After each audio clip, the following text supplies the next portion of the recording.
సర్వనాశనం చేశారు, భ్రష్టు పట్టించారు. పోలవరం ఆంధ్రప్రదేశ్కు ఒక లైఫ్ లైన్, జీవనాడి.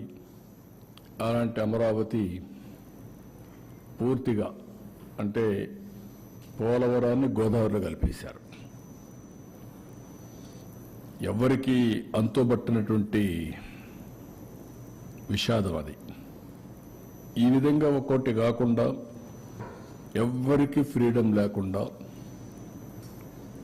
రాష్ట్రానికి రావాలన్నా ఈ రాష్ట్రంలో పుట్టిన వాళ్ళు భయపడే పరిస్థితికి వచ్చారు. ఈ రాష్ట్రంలో పుట్టి ఇక్కడ ఇండస్ట్రీ పెట్టాలి అని పెట్టిన వాళ్ళు వేరే రాష్ట్రాలకు పారిపోయే పరిస్థితికి వచ్చి తరిమేసే పరిస్థితికి వచ్చారు. ఇలాంటి సోమని సంఘటనలు అవన్నీ పోవడం లేదు. ప్రజలకు ఒక్కసారి గుర్తు చేస్తున్నా. అయితే నేను ఆ రోజు చెప్పింది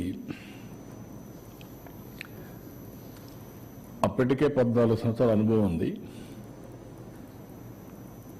చేసినటువంటి చరిత్ర ఉంది, ప్రూఫ్ ఆఫ్ కాన్సెప్ట్ కూడా ఉంది.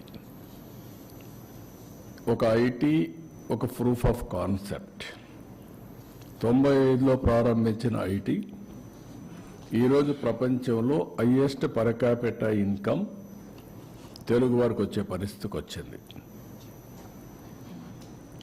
హైదరాబాద్ నగరం ఇండియాలో నెంబర్ 1గా తయారై తెలంగాణ రాష్ట్రానికి హైయెస్ట్ పర్ క్యాపిటల్ ఇన్కమ్ చేకూర్చే పరిస్థితికి వచ్చింది.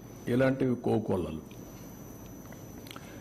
ఆ అనుభవంతో నేను ఆ రోజు ప్రజలకు ఒకటి చెప్పాను,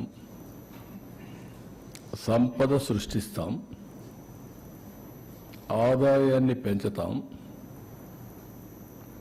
ఏదైతే సంపద సృష్టించాలంటే అభివృద్ధి జరగాలి, అభివృద్ధి వల్ల సంపద వస్తుంది, సంపద వల్ల ప్రభుత్వానికి ఆదాయం పెరుగుతుంది, ఆదాయం పెరిగితే దాన్ని సంక్షేమ కార్యక్రమాలు పెట్టి నిరంతరం పేదరికం నుంచి పేదవాళ్ళని పైకి తీసుకొచ్చే అవకాశాలు ఉంటాయని చెప్పి నేను చాలా సందర్భాల్లో చెప్పాను. చాలామంది కూడా అన్నారు ఇవన్నీ ఏంటి అవి ఇవన్నీ మాట్లాడారు.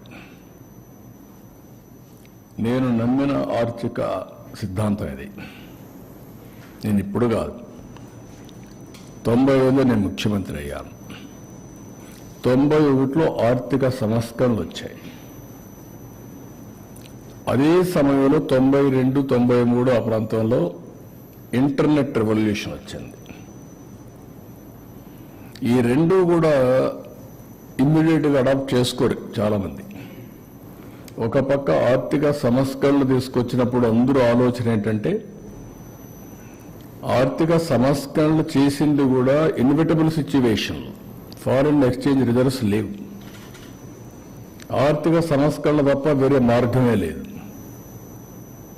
బంగారు కూడా తాకట్టు పెట్టిన సందర్భం అది. అప్పుడు తీసుకొచ్చారు. కానీ నేను మనసా వాచా నమ్మాను కాబట్టి నేను ఓనర్షిప్ తీసుకున్నా. నేను మాట్లాడా, సెకండ్ జనరేషన్ రిఫార్మ్స్ని స్టార్ట్ చేశా. అందుకే మీరు చూస్తే ఈరోజు